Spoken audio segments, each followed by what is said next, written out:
수원시 영통구의 한 아파트. 6월의 초입, 창밖으로 흐릿한 햇살이 아른거렸다. 오늘은 사위 이준서의 생일이었다. 장모 한숙자는 새벽부터 일어나 정성껏 밥상을 준비했다. 불고기, 된장찌개, 나물 반찬, 그리고 언제나 마지막으로 내놓는 계란말이까지. 계란을 곱게 풀어 간장과 설탕을 한 꼬집 넣고 파를 송송 썰어 넣었다. 그녀의 손놀림은 익숙하고 조용했다. 마치 그 모든 과정을 오랫동안 반복해온 듯, 아니 어쩌면 이 순간만을 위해 살아온 듯했다. 탁자 위에 음식이 하나둘 올라가고 냄비 뚜껑에서 김이 모락모락 피어오를 때쯤 딸 서예진이 사위와 함께 거실로 들어섰다. 준서는 셔츠를 반쯤 풀어헤친 채 휴대폰을 보고 있었고 예진은 엄마에게 다가가 환하게 웃었다. 엄마, 오늘도 고생 많으셨어요. 너무 맛있어 보여요. 한숙자는 말없이 미소 지었다. 그녀는 그저 고개를 끄덕이며 식탁 위에 마지막 접시인 계란말이를 올려놓았다. 그러나 그 순간이었다. 이게 뭐예요? 준서의 목소리가 갑작스럽게 거칠어졌다. 그는 코를 찡그리며 식탁을 내려다보았다. 이 냄새 뭐예요? 이렇게 싸구려 음식으로 생일상을 차렸다고요? 거실이 순식간에 정적에 휩싸였다. 예진은 놀란 눈으로 남편을 바라봤고 한숙자는 아무 말 없이 계란말이를 바라보았다. 그녀의 눈동자는 흔들리지 않았다. 다만 그 속 어딘가에 오래된 바람이 스쳐가는 듯한 기운이 있었다. 준서는 벌떡 일어나 식탁을 밀었다. 불고기 국물이 그릇 밖으로 쏟아졌고 된장찌개는 바닥을 적셨다. 계란말이는 한 조각씩 튀어나와 한숙자의 치마 위에 떨어졌다. 냄새나는 이런 걸 누가 먹으라고. 난 고급 레스토랑에서 외식할 줄 알았지. 이런 촌스러운 음식을 원한 게 아니에요. 예진은 당황해 남편의 팔을 붙잡았다. 오빠, 그만해. 엄마가 새벽부터 준비하셨어. 하지만 준서는 듣지 않았다. 그는 소파로 가서 가방을 들고 현관으로 향했다. 난 나가서 혼자 밥 먹을 거예요. 이런 식사, 차라리 굶겠어요. 현관문이 쾅 닫히는 소리와 함께 한숙자의 손끝에서 접시 하나가 떨어졌다. 계란말이 한 조각이 바닥을 구르며 멈췄다. 예진은 엄마에게 달려가 울먹이며 물었다. 엄마 괜찮아요? 어디 다치셨어요? 그러나 한숙자는 대답하지 않았다. 그녀는 바닥에 무릎을 꿇고 떨어진 계란말이 조각을 손끝으로 조심스럽게 집었다. 그녀의 손등에는 오래된 기름 자국과 주름이 겹겹이 겹쳐 있었다. 손이 떨렸다. 예진은 엄마의 어깨를 감싸 안았지만 한숙자는 고개를 들지 않았다. 그녀의 시선은 여전히 그 조각난 계란말이에 고정되어 있었다. 그 순간 벽에 걸린 달력이 그녀의 눈에 들어왔다. 커다란 빨간 동그라미가 6월 5일을 표시하고 있었다. 그녀는 그 날짜를 결코 잊은 적이 없었다. 40년 동안 한 번도 어기지 않았던 그날. 하지만 올해는 달랐다. 올해는 이 아이가 자신의 생일임을 모르고 자신을 향해 분노를 퍼부었다. 그녀는 조용히 일어났다.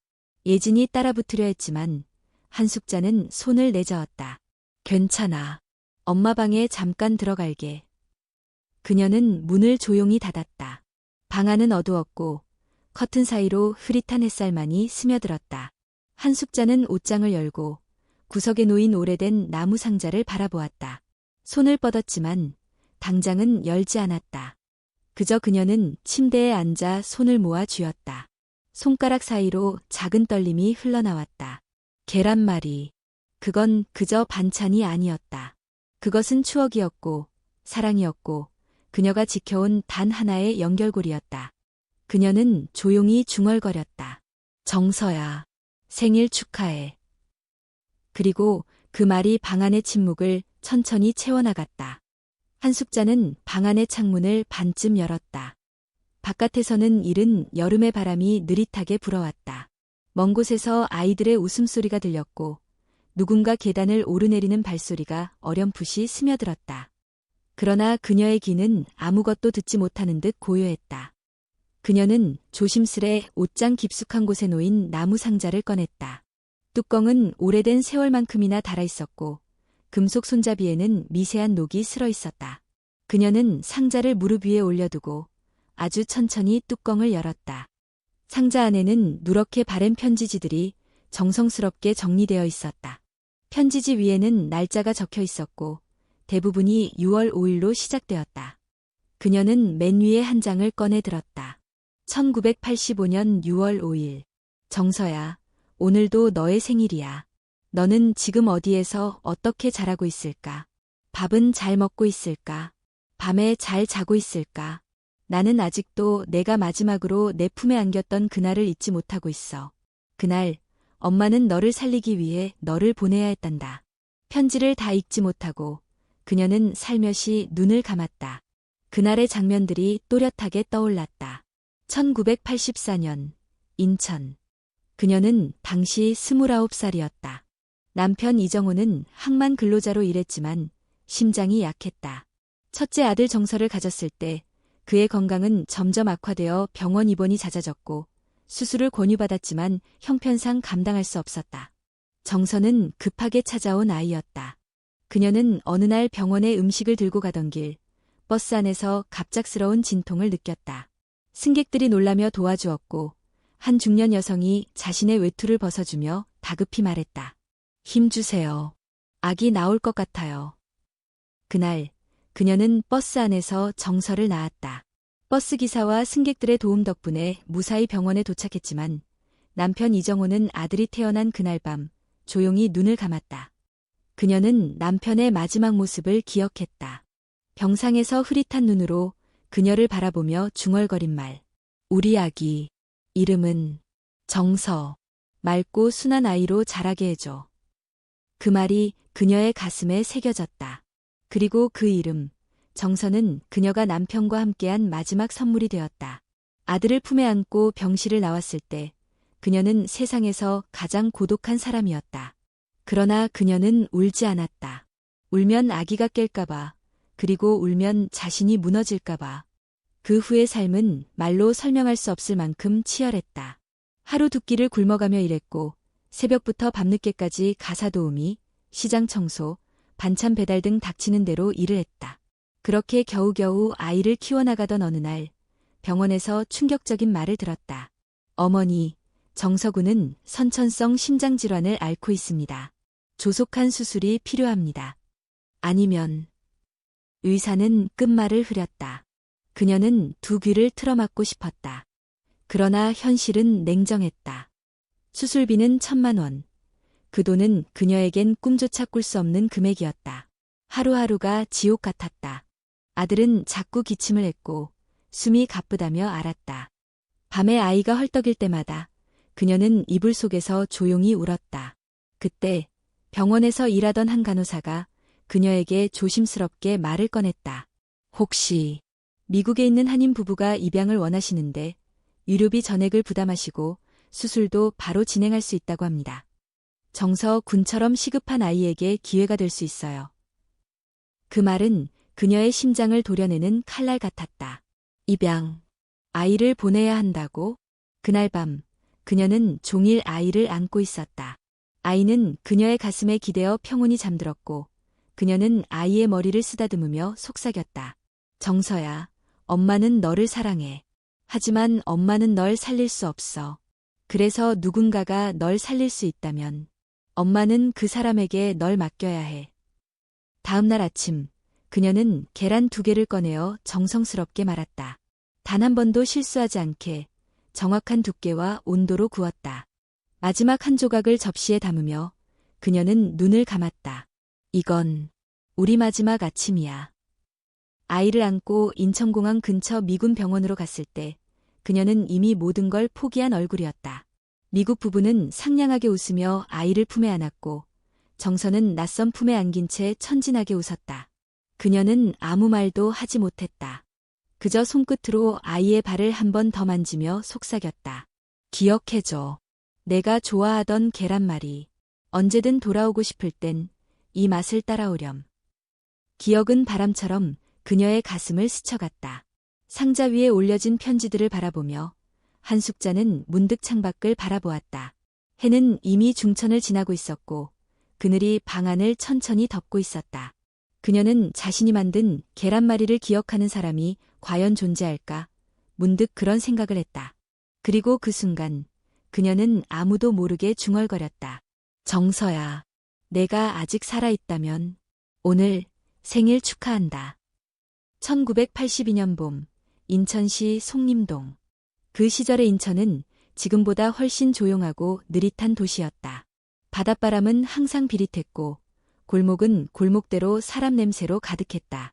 시장에서는 장사꾼들의 목소리가 넘쳐났고 아이들은 맨발로 뛰어놀았다. 한숙자는 송림시장의 작은 수선집에서 일하고 있었다. 옷감 냄새와 미싱소리, 손끝에 찔리는 바늘과 함께 하루하루를 보내던 그녀는 28의 나이에 평범하고 조용한 삶을 살고 있었다. 그런 그녀의 삶에 찾아온 사람이 있었다. 항만 근로자 이정호. 체격이 크고 손이 두꺼웠지만 말수는 적고 눈빛은 따뜻한 남자였다. 그들은 시장 골목에서 처음 마주쳤다. 그녀가 떨어뜨린 단추를 주워주며 건넨 한마디. 이런 건 잃어버리면 큰일 나죠. 다 꿰매야 하잖아요. 그의 말투에는 서툰 친절이 배어 있었다. 그녀는 고개를 숙이며 미소 지었고 그 순간부터 그들의 인연은 시작되었다. 데이트라고 해봐야 시장 근처 분식집에서 떡볶이와 어묵을 나눠 먹는 것이 전부였고 가장 큰 사치는 일요일 아침 공원에서 함께 걷는 것이었다. 그러나 그 소박한 순간들이 그녀에게는 세상의 전부였다. 그해 가을, 두 사람은 조촐한 결혼식을 올렸다. 신혼집은 항구 근처의 낡은 셋방이었다. 벽지는 누렇게 발해 있었고 화장실은 복도 끝에 있었지만 그녀는 그곳에서 처음으로 가정이라는 것을 느꼈다. 결혼 후 그녀는 일을 줄이고 집에서 바느질을 하며 정호의 도시락을 싸주었다. 그는 항상 도시락 속의 계란말이를 가장 먼저 먹었고 먹을 때마다 말했다. 숙자야, 너는 이 계란말이만으로도 식당 열 수 있겠다. 그 말에 그녀는 웃으며 대답하곤 했다. 내 식당의 단골은 당신 한 명이면 충분해요.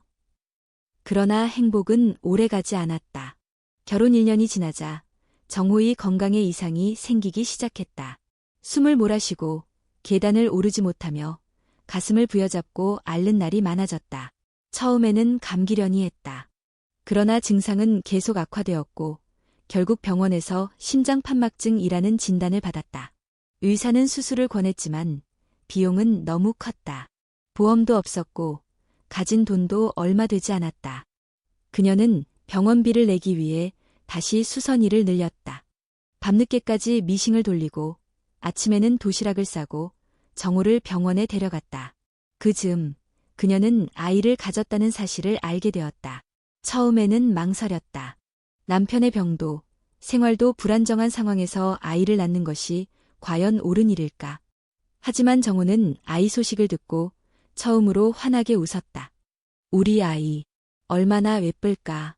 나는 꼭 이겨낼 거야. 가족을 지키고 싶어. 그의 눈빛은 확고했고 그녀는 그를 믿었다. 아이의 태명을 새봄이라고 지었다. 봄에 찾아온 희망이라는 뜻이었다. 그러나 병은 무서웠다. 정호는 점점 말을 줄였고 식사량도 줄어들었다. 그녀는 매일 기도했다. 아이가 무사히 태어나기를, 그리고 남편이 그 아이를 품에 안을 수 있기를. 1983년 6월 5일. 그날은 일요일이었다. 그녀는 도시락을 싸서 병원으로 향하던 중이었다. 버스를 타고 가던 중 갑자기 복통이 시작되었다. 처음엔 진통인지 몰랐다. 땀이 나고 손이 떨렸고 배 속에서 강한 움직임이 느껴졌다. 버스 안은 순식간에 소란스러워졌다. 한 아주머니가 다가와 그녀를 부축했고 기사도 바로 정차했다. 이분, 고대 나을 것 같아요. 그렇게 그녀는 버스 좌석 위에서 아이를 낳았다. 울음소리는 작고 떨렸지만 분명히 살아있었다. 아이는 작고 따뜻했다. 병원에 도착했을 때 그녀는 기진맥진한 상태였다. 그러나 정호를 보기 위해 마지막 힘을 내어 병실로 향했다. 그는 이미 거의 의식을 잃은 상태였다. 간신히 눈을 뜬 그는 아이를 품에 안은 그녀를 보며 미소 지었다. 정서라고 부르자. 마음이 맑은 아이가 되라고. 그 말이 그의 마지막이었다. 손이 그녀의 손 위에 살며시 얹어졌고 그 힘은 천천히 빠져나갔다. 그날 밤 그녀는 홀로 병실 바닥에 앉아 아이를 품에 안고 밤새 울었다. 울음은 소리 없이 흘렀고 심장은 쪼그라들듯 아팠다. 그녀는 그날을 잊을 수 없었다. 아이가 태어나던 날, 남편이 죽던 날, 자신이 세상에서 가장 행복하면서도 가장 불행했던 날. 그리고 그날 이후 그녀는 계란말이를 다시 만들기 시작했다.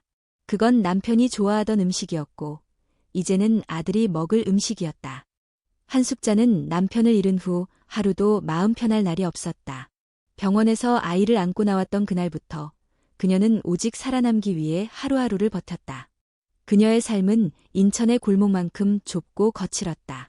아이가 태어난 지체 100일이 되기도 전에 그녀는 다시 수선일을 시작해야 했다. 낮에는 가게에서 옷을 수선했고 밤에는 집으로 돌아와 아이를 돌보았다. 아이가 울면 안아 재우고 기저귀를 삶아 햇볕에 말리고 젖병을 삶았다. 정부의 지원은 거의 없었고 친정은 이미 오래전에 연락이 끊긴 상태였다. 그녀는 혼자였다. 오로지 정서 하나만이 그녀를 움직이게 하는 유일한 이유였다. 정서는 자라면서도 조용하고 순했다. 울음도 적고 잘 웃는 아이였다. 그러나 돌이 지나면서 이상한 점이 하나둘 보이기 시작했다. 처음엔 감기인 줄 알았다. 밤마다 기침을 했고 잘 놀다가도 숨을 헐떡이며 앓았다. 얼굴이 자주 창백해졌고 자는 동안 가슴을 누르며 몸을 웅크리는 날이 많아졌다. 그녀는 인천 시민병원 소아과를 찾았다. 오래된 병원 복도에서 기다리는 동안 그녀는 아이를 꼭 껴안고 기도했다. 이건 단순한 감기일 거야. 잠깐만 지나가는 거겠지. 하지만 의사의 얼굴은 무거웠다. 진료가 끝나고 의사는 차트를 내려놓으며 조용히 말했다. 정서구는 선천성 심장판막 이상입니다. 지금 상태로는 시간이 지날수록 심장이 약해져서 조속한 수술이 필요합니다. 그녀는 그 말을 이해하지 못한 듯 멍하니 의사를 바라보았다. 지금 바로 수술을 하자는 건가요? 의사는 고개를 끄덕였다. 수술을 하지 않으면 시간이 얼마 남지 않을 수도 있습니다. 그녀는 무너졌다. 눈앞이 캄캄했고 의자의 팔걸이를 꼭 잡았다.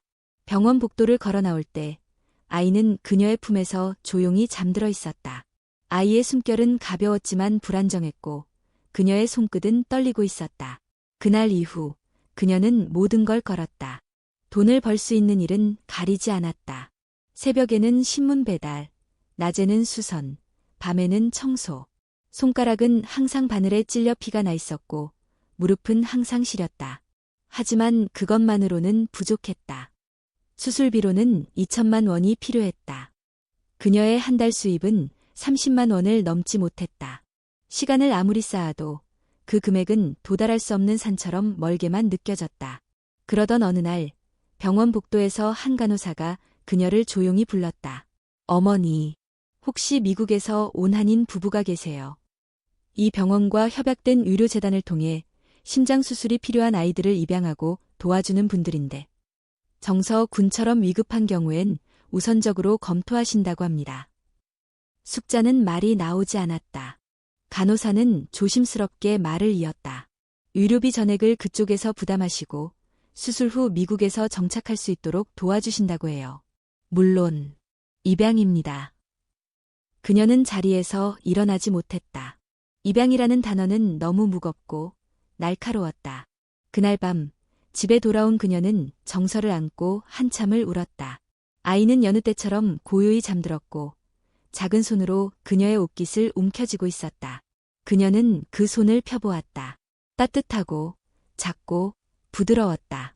하지만 그 손이 더는 자신의 손 안에 있을 수 없다는 사실이 그녀를 무너뜨렸다. 그녀는 고민했다. 매일 밤 편지를 썼다. 엄마는 너를 사랑해, 로 시작해, 하지만 엄마는 너를 살릴 수 없어, 로 끝나는 편지들이었다.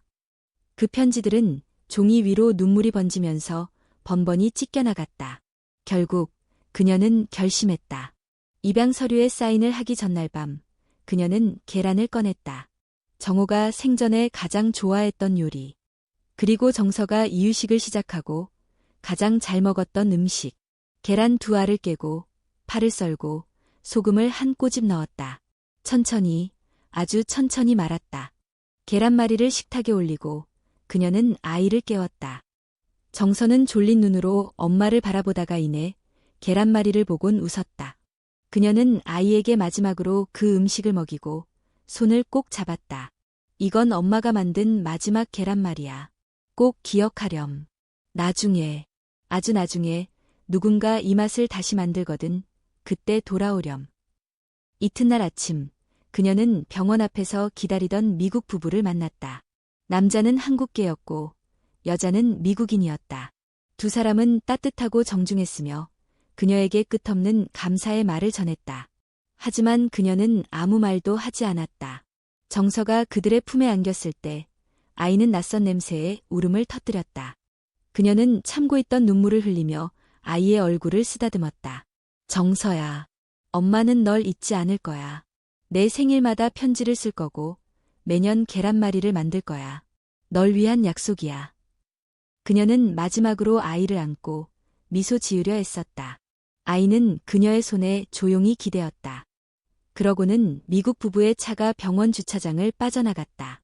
그녀는 그 자리에 오래도록 서 있었다. 아무 말도, 아무 움직임도 없이. 그날, 그녀는 세상에서 가장 조용한 엄마가 되었다. 그리고 그날부터 매년 6월 5일, 그녀는 계란말이를 만들었다. 오직 3조각. 자신을 위한 것, 정서를 위한 것, 그리고 언젠가 돌아올 기억을 위한 것이었다. 한숙자는 정서를 보낸 날 이후로 며칠 동안 집에서 나오지 않았다. 밥도 먹지 않았고 불도 켜지 않았다. 방 안은 커튼으로 어두웠고 공기는 무거웠다. 그녀는 아무것도 느끼지 못했다. 울지도 말하지도 않았다. 손톱은 깨어졌고 입술은 말라갔다. 가끔 창문 틈 사이로 햇빛이 스며들었지만 그녀는 그것조차 감지하지 못했다. 정서의 흔적은 집 안 곳곳에 남아 있었다. 장난감 곰 인형, 작은 양말 한 짝, 벽에 붙어있던 첫 번째 생일 사진. 모든 것이 그녀를 비난하듯 바라보고 있었다. 왜 보냈냐고, 어떻게 엄마가 그럴 수 있냐고. 시간은 무의미했다. 하루인지, 이틀인지, 일주일인지 알 수 없었다. 그녀는 그냥 침대에 누워 창밖을 바라보았다. 그러던 어느 날, 그녀는 문득 일어났다. 마치 무언가가 끌어당기듯 느릿하게 움직였다. 옷장을 열고 정호히 외투를 꺼냈다. 그리고 천천히 팔을 끼우고 주머니 속에 작은 유서를 넣었다. 미안해요. 정서야. 더는 살 수 없을 것 같아. 그녀는 인천 앞바다로 향했다. 그날은 비가 내리고 있었다. 여름 장마처럼 세찬 비는 아니었지만 꾸준하고 차가운 빗줄기였다. 우산 없이 걷는 사람은 드물었고 거리엔 사람도 적었다. 그녀는 영종도 방면으로 가는 버스를 탔다. 버스는 한산했고 그녀는 창가에 앉아 물방울이 흘러내리는 유리를 멍하니 바라보았다. 마음속에는 정서의 마지막 미소만이 남아있었다. 도착한 곳은 영종도 선착장이었다. 바람이 불고 파도 소리가 낮게 울렸다. 철제 난간 위로 바닷물이 튀었고 비는 얼굴을 때렸다. 그녀는 난간 앞에 섰다. 가방에서 유서를 꺼내 주머니에 넣고 철제 발판 위로 올라섰다. 여기서 끝내면 아무도 모르게 사라질 수 있겠지. 그녀는 천천히 눈을 감았다. 발끝에서 파도가 들려오는 듯한 환청이 울렸다. 그때였다. 어디선가 아이의 울음소리가 들렸다. 처음엔 환청인 줄 알았다. 그러나 울음소리는 점점 또렷해졌고 바람을 뚫고 귀에 들어왔다. 그녀는 눈을 떴다. 주변을 둘러보았다. 작은 매점 옆 벤치 아래 비에 흠뻑 젖은 여자아이가 웅크리고 있었다. 머리는 헝클어졌고 옷은 다 젖어 있었으며 발은 맨발이었다. 아이는 낙서처럼 그려진 그림 한 장을 품에 안고 있었다. 숙자는 그대로 걸음을 옮겼다. 그러나 몇 발짝 가지 못하고 멈췄다. 그 아이, 너무 작다. 정서만 할까. 마음 한구석에서 무언가가 찌르듯 울렸다. 그녀는 다시 뒤돌아섰고 아이에게 다가갔다. 애아, 괜찮니? 아이는 고개를 들었다. 검은 눈동자가 비를 맞아 번들거렸고 얼굴에는 흙이 묻어 있었다. 아이는 말없이 그녀를 바라보다가 고개를 끄덕였다. 혼자니? 또 고개를 끄덕였다. 엄마는 어디 계시니? 아이는 대답하지 않았다. 그리고 조용히 그림을 내밀었다. 그림에는 집이 하나 그려져 있었고 그 옆에 여자와 아이가 손을 잡고 있었다. 그 아래엔 엄마랑 나라는 글씨가 삐뚤빼뚤하게 적혀 있었다. 그녀는 입술을 떨며 말했다. 배고프니? 아이는 잠시 멈추더니 고개를 끄덕였다. 그녀는 난간에서 내려왔다. 아이의 손을 잡았다. 손은 차갑고 작았다. 정서의 손을 마지막으로 잡았던 그날의 감촉이 떠올랐다. 집으로 돌아오는 길, 아이는 아무 말도 하지 않았다. 그러나 숙자는 묻지 않았다. 그저 아이가 비를 피할 수 있기를, 따뜻한 곳에서 밥을 먹을 수 있기를 바랐다. 집에 도착한 그녀는 가장 먼저 마른 수건으로 아이의 몸을 닦았다. 그리고 아이에게 깨끗한 옷을 입혔다. 손이 익숙하게 움직였다. 마치 오래전부터 해오던 일처럼. 그날 밤, 그녀는 다시 계란 2개를 꺼냈다. 정호와 정서를 위해 만들었던 그 요리를 이제는 낯선 아이를 위해 만들었다. 계란말이는 천천히 익어갔다. 부엌 가득 계란 냄새가 퍼졌다. 그리고 그 냄새는 아이를 자극했는지 조용히 식탁 앞에 앉았다. 숙자는 접시에 계란말이를 담아 조심스럽게 아이 앞에 놓았다. 먹어보렴. 아주 맛있을 거야. 아이는 조심스럽게 한 조각을 입에 넣었다. 그러고는 천천히 씹다가 눈을 크게 떴다. 마치 오래된 무언가를 떠올린 듯한 눈빛이었다. 숙자는 조용히 물었다. 이름이 뭐니? 아이는 계란말이를 삼키고 나직하게 말했다. 서예진이요. 그 이름은 오래 기억에 남을 울림을 가지고 있었다. 숙자는 처음으로 마음속 깊은 곳에서 뭔가가 열리는 소리를 들었다. 그리고 그 순간 깨달았다. 자신은 아직 완전히 무너지지 않았다는 것을, 그리고 누군가를 다시 품을 수 있다는 것을. 서예진이 처음 한숙자의 집에 머문 그날부터 모든 것이 조금씩 바뀌기 시작했다. 마치 얼어붙은 집 안 공기 속에 누군가 불을 지핀 것처럼 조용한 온기가 서서히 번져갔다. 숙자는 예진에게 아무것도 강요하지 않았다. 이름을 묻고 식사를 챙기고 옷을 입히는 것 외에는 특별한 대화를 나누지 않았다. 예진 역시 말을 많이 하지 않았지만 언제나 숙자의 곁에 조용히 붙어 있었다. 며칠이 지나고 숙자는 동사무소에 갔다. 보호자 등록을 신청했고 예진이 다니던 초등학교에 다시 입학시켰다. 학교에서는 신원 미상의 아이를 받아들이는 것에 대해 조심스러워했지만 숙자는 법적 절차를 밟기 위해 노력했다. 그녀는 예진을 지키기로 마음먹었고 이번엔 절대로 놓지 않기로 다짐했다. 시간이 흘렀다. 예진은 조금씩 밝아졌다. 처음엔 하루에 한마디도 하지 않던 아이가 어느 날 아침 식사 후 숙자에게 말했다. 할머니, 이 계란말이 진짜 맛있어요. 숙자는 그 말을 듣고도 한동안 아무 대답을 하지 못했다. 눈물이 목구멍까지 차올랐지만 대신 미소로 대답했다. 그래, 그렇구나. 그날 이후 숙자는 다시 계란말이를 만들기 시작했다. 이번에는 정서만을 위한 것이 아니었다. 예진을 위한 계란말이, 그리고 자신을 위한 계란말이. 그렇게 매일 식탁 위에는 3개의 계란말이가 놓이기 시작했다. 그녀는 집 근처 시장에 작은 가게를 얻었다. 원래는 분식집이었으나 주인이 이민을 가며 넘긴 곳이었다.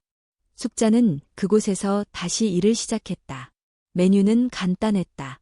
김밥, 떡볶이, 오뎅, 그리고 계란말이. 가게 이름은 예진 분식이었다. 처음엔 손님이 많지 않았다. 하지만 소문은 빠르게 퍼졌다. 할머니가 정성스럽게 만든 계란말이가 부드럽고 달콤하다는 이야기, 떡볶이는 맵지 않고 깊은 맛이 있다는 이야기. 아이들과 직장인들이 하나둘 찾아오기 시작했다. 숙자는 아침마다 예진과 함께 가게 문을 열었다. 예진은 숙자의 곁에서 계산을 도왔고 방과 후에는 숙제를 가게 한쪽 구석에서 했다. 두 사람의 하루는 단순했지만 나날이 소중했다. 그렇게 계절이 몇 번 바뀌었다. 예진은 초등학교를 졸업하고 중학교에 들어갔고 다시 고등학교에 입학했다. 공부를 잘했고 무엇보다 책을 사랑했다. 그녀는 항상 조용한 아이였지만 글을 쓰거나 책을 읽을 때면 눈이 반짝였다. 어느 날 숙자가 물었다. 예진아, 넌 커서 뭐가 되고 싶니? 예진은 잠시 망설이다가 대답했다. 변호사요. 에? 엄마가, 아니, 할머니가 나를 지켜준 것처럼 저도 누군가를 지켜주는 사람이 되고 싶어요. 그녀는 그 순간 처음으로 엄마라는 단어를 꺼냈다. 비록 바로 정정했지만 숙자는 그 한마디에 가슴이 벅차올랐다. 해마다 6월 5일이 되면 숙자는 가게 문을 닫았다. 손님들은 이유를 물었고 그녀는 언제나 같은 대답을 했다. 오늘은 특별한 날이라서요. 그날 아침 숙자는 늘 그렇듯 계란 3알을 꺼냈다. 각각 따로 풀고 파를 송송 썰어 넣고 정호가 생전에 가르쳐줬던 방식 그대로 부드럽게 말았다. 3개의 접시에 나눠 담고 식탁 위에 올려놓았다. 하나는 자신을 위한 것이었고 하나는 예진을 위한 것이었으며 마지막 하나는 여전히 돌아오지 않은 정서를 위한 것이었다. 예진은 처음엔 이유를 묻지 않았다. 그러나 어느 해 여름 고등학교 2학년이던 예진이 조심스레 말했다. 할머니, 6월 5일 매년 계란말이를 3개씩 만드는 이유 말씀해 주실 수 있어요?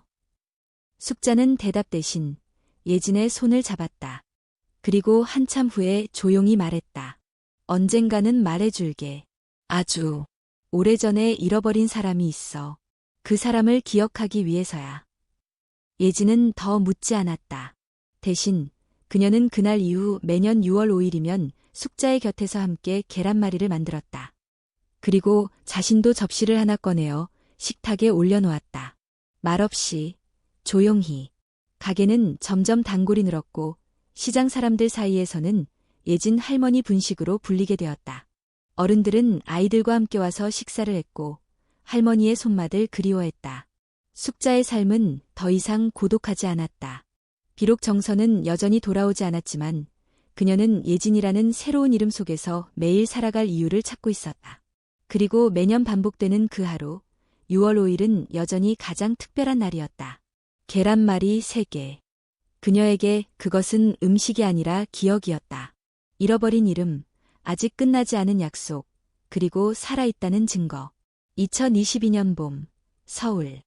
서예진은 로스쿨을 졸업하고 국내의 한 대형 로펌에 입사한 지 2년이 되었다.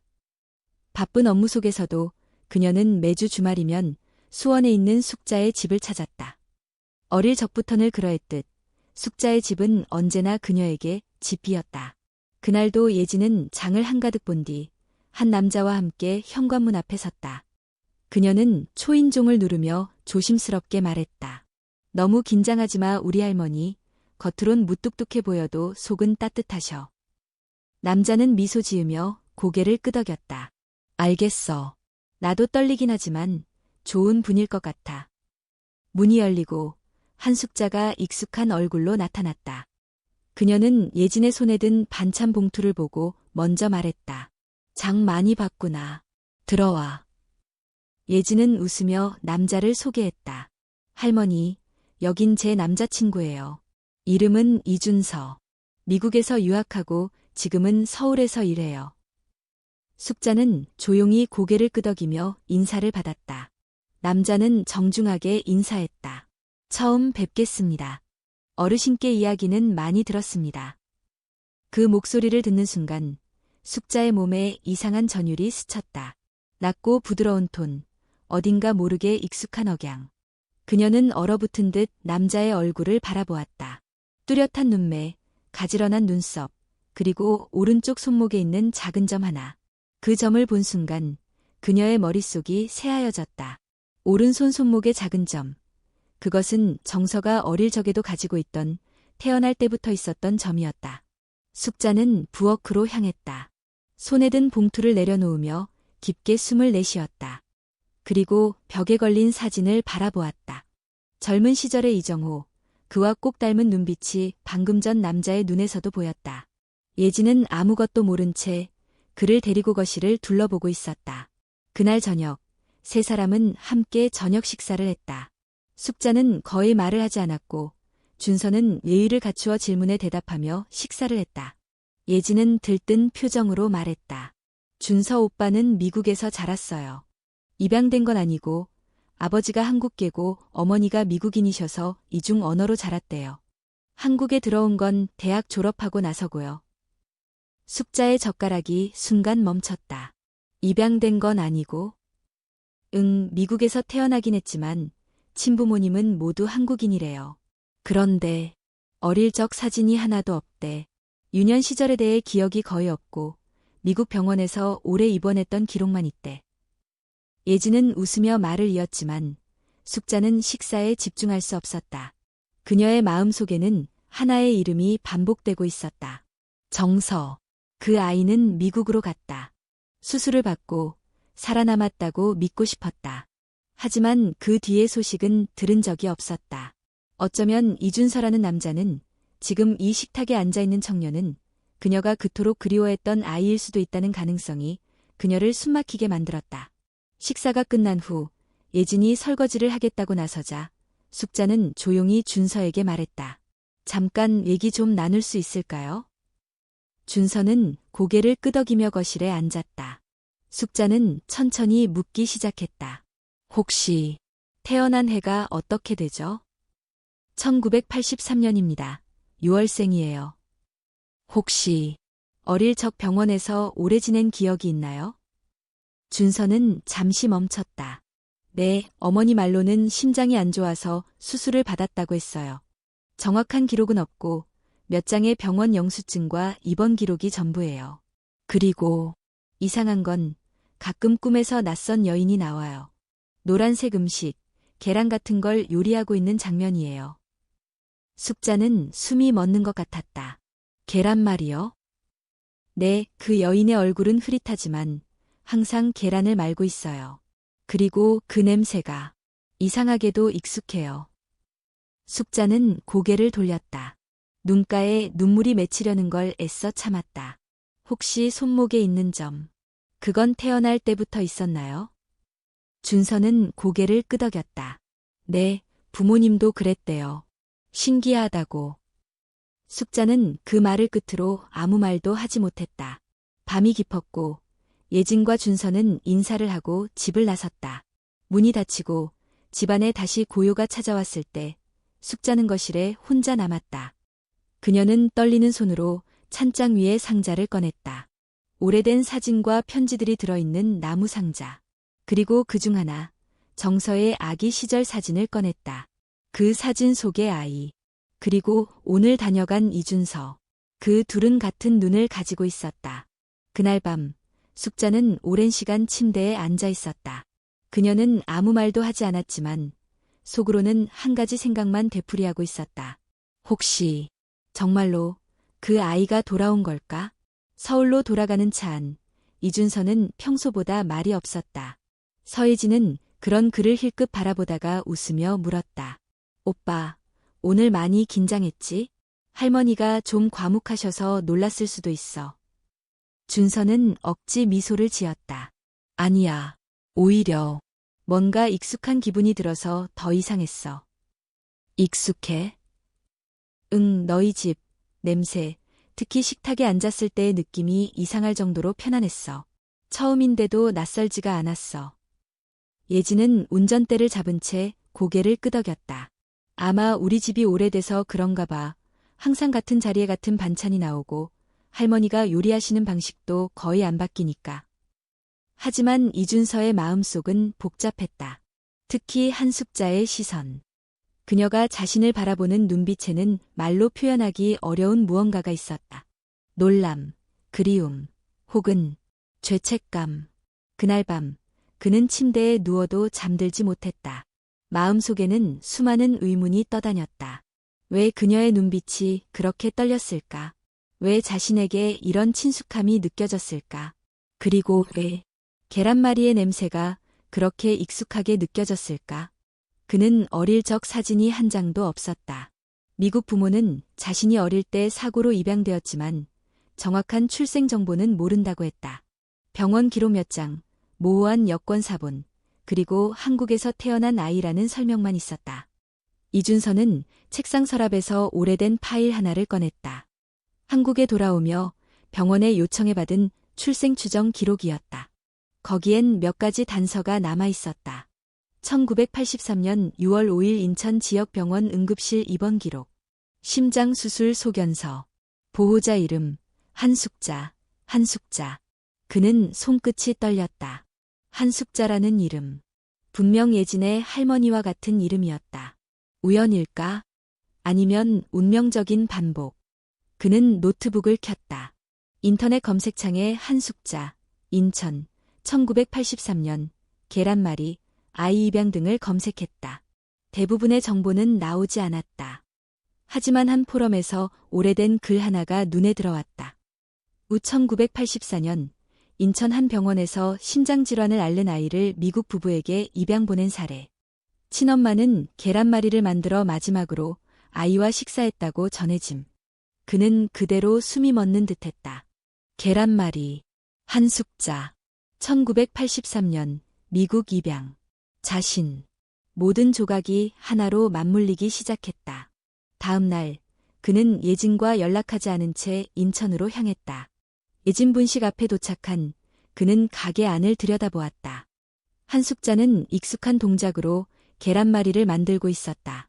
팔을 썰고 계란을 부드럽게 풀고 팬 위에 천천히 말아올리는 손놀림. 그는 어릴 적 꿈을 떠올렸다. 누군가 부엌에서 요리하고 있었고 자신은 그 냄새를 따라 문틈으로 지켜보고 있었다. 그때의 손, 그때의 향기. 가게 안으로 들어서자 한숙자가 고개를 들었다. 순간 그녀의 눈이 흔들렸다. 왔니? 그는 말없이 그녀 앞에 앉았다. 그리고 조용히 병원 기록 사본을 꺼냈다. 그녀는 그것을 바라보다가 입술을 꼭 다물었다. 이름, 주소, 날짜, 전부 맞아요. 보호자 이름도. 숙자는 아무 말도 하지 않았다. 그저 눈을 감았다. 왜 말씀 안 하셨어요? 그녀는 천천히 눈을 떴다. 널 알아보자마자 말하고 싶었어.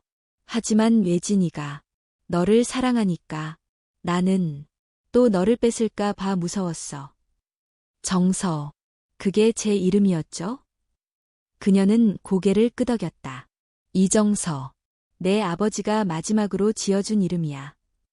그는 고개를 숙였다. 손등에 눈물이 떨어졌다. 왜 저를 버렸어요? 그 말에 숙자의 어깨가 떨렸다. 그녀는 깊게 숨을 들이쉬었다. 버린 게 아니었어. 너를 살리기 위해. 너를 보내야 했어. 엄마가 아무것도 할 수 없었어. 병원비도, 수술비도 없었고, 너는 점점 죽어가고 있었어. 그는 조용히 속삭였다. 그럼 왜 40년 동안 한 번도 날 찾지 않았어요? 그녀는 손을 들어 올렸다. 떨리는 손으로 가게 벽장을 가리켰다. 저 안에 내 생일마다 쓴 편지들이 있어. 내가 좋아했던 곰인형, 첫 양말, 병원 입원증. 다 있어. 매년 6월 5일이면 난 계란 3개를 말았어. 너와 나, 그리고 예진이를 위해. 그는 고개를 들었다. 눈가에는 눈물이 고여 있었지만 표정은 흔들렸다. 그 편지 볼 수 있을까요? 숙자는 조용히 고개를 끄덕였다. 그리고 벽장을 열었다. 나무 상자 안에는 수십 통의 편지가 정성스럽게 묶여 있었다. 첫 편지는 1985년, 그 다음은 해마다 이어진 날짜들. 그는 첫 번째 편지를 꺼냈다. 1985년 6월 5일. 정서야, 오늘도 너의 생일이구나. 넌 지금 어디서 어떻게 살고 있니? 그의 손이 떨렸다. 눈물이 편지 위에 떨어졌다. 그리고 그 순간 그는 이해했다. 그녀는 자신을 버린 것이 아니라 자신을 살린 것이었다. 가게를 떠난 이준서는 며칠 동안 예진과 연락을 끊었다. 전화도 받지 않았고 메시지도 읽지 않았다. 서울의 자취방에 틀어박힌 채 그는 조용히 자신과 마주하고 있었다. 머릿속은 혼란스러웠다. 이름도, 가족도, 심지어 기억조차도 진짜가 아니었던 인생. 자신이 지금까지 살아온 모든 시간이 누군가의 선택에서 비롯된 결과였다는 사실은 충격 그 자체였다. 이정서. 낯선 듯, 그러나 너무 익숙한 이름. 그는 조용히 입에 담았다. 마치 오래된 장롱에서 꺼낸 낡은 외투처럼 어딘가 그의 몸에 딱 맞는 이름이었다. 편지를 반복해 읽었다. 한숙자가 쓴 수십 통의 편지. 해마다 쓰여진 날짜, 잊히지 않은 이름, 사라진 생일을 기억하는 사람의 손글씨. 어떤 편지는 눈물로 번져 있었고 어떤 편지에는 그림이 그려져 있었다. 계란말이를 곁들인 아침 식사 이야기, 가게 문을 여는 풍경, 예진이 처음 웃던 날의 기억. 그는 알 수 있었다. 그녀가 자신을 얼마나 그리워했는지, 그리고 얼마나 스스로를 용서하지 못했는지. 하지만 그는 아직 확신할 수 없었다. 그 모든 시간을 잃어버린 자신의 마음은 어디로 가야 할까? 한숙자를 받아들이는 것이 과연 옳은 일일까? 예진에게 이 모든 걸 어떻게 설명할 수 있을까? 며칠 후, 예진은 그의 집 앞까지 찾아왔다. 왜 연락 안 해? 걱정되잖아. 그는 무겁게 입을 열었다. 할 말이 있어. 카페에 앉은 두 사람. 그는 진실을 모두 털어놓았다. 정서라는 이름, 입양, 심장수술, 한숙자의 정체, 그리고 무엇보다 그녀가 자신의 친어머니라는 사실까지. 예진은 충격의 말을 잇지 못했다. 그럼 할머니가 오빠의 엄마? 응, 그리고 너는 내 동생이자 나를 살린 사람이야. 예진은 눈을 떨궜다. 감정이 뒤엉켜 무슨 말을 해야 할지 알 수 없었다. 하지만 그녀는 곧 고개를 들었다. 그래도 난 후회 안 해. 우리가 가족이라는 사실은 바뀌지 않아. 그리고 오빠가 누구든 나는 계속 사랑할 거야. 그의 눈동자가 흔들렸다. 그는 처음으로 자신이 두려워했던 것이 단순한 진실이 아니라 이 따뜻함을 잃을까 봐였다는 사실을 깨달았다. 그날 밤, 그는 서울을 떠났다. 기차를 타고 동해안으로 향했다. 파도가 부서지는 해안선을 따라 며칠간 머물며 혼자서 걸었다. 바다 앞에 앉아 수없이 생각을 되풀이했다. 어떤 감정은 분노였고 어떤 감정은 슬픔이었으며 더 깊은 감정은 사랑이었다.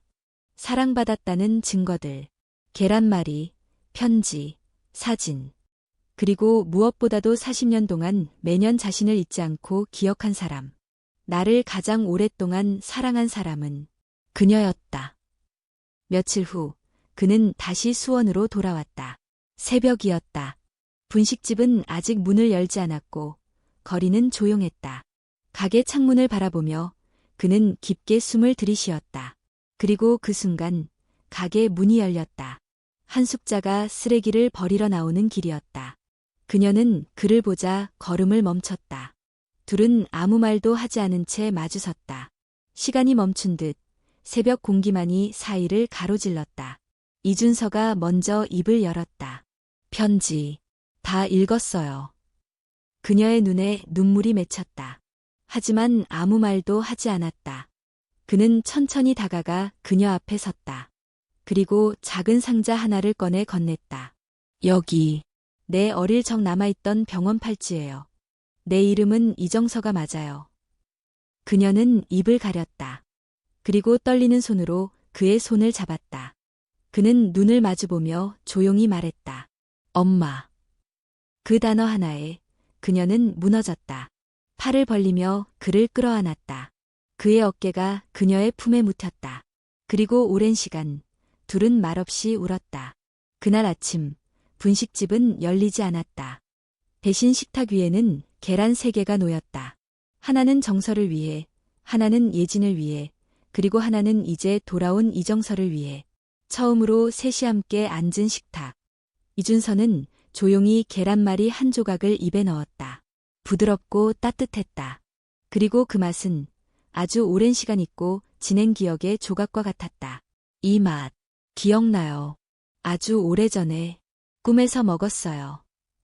숙자는 웃었다. 그건 꿈이 아니라 내가 마지막으로 나랑 함께 먹은 아침이었어. 그는 고개를 끄덕이며 말했다. 그럼 오늘부터 다시 시작할게요. 가족으로. 2023년 6월 5일 수원에 있는 예진 분식은 오늘도 문을 닫았다.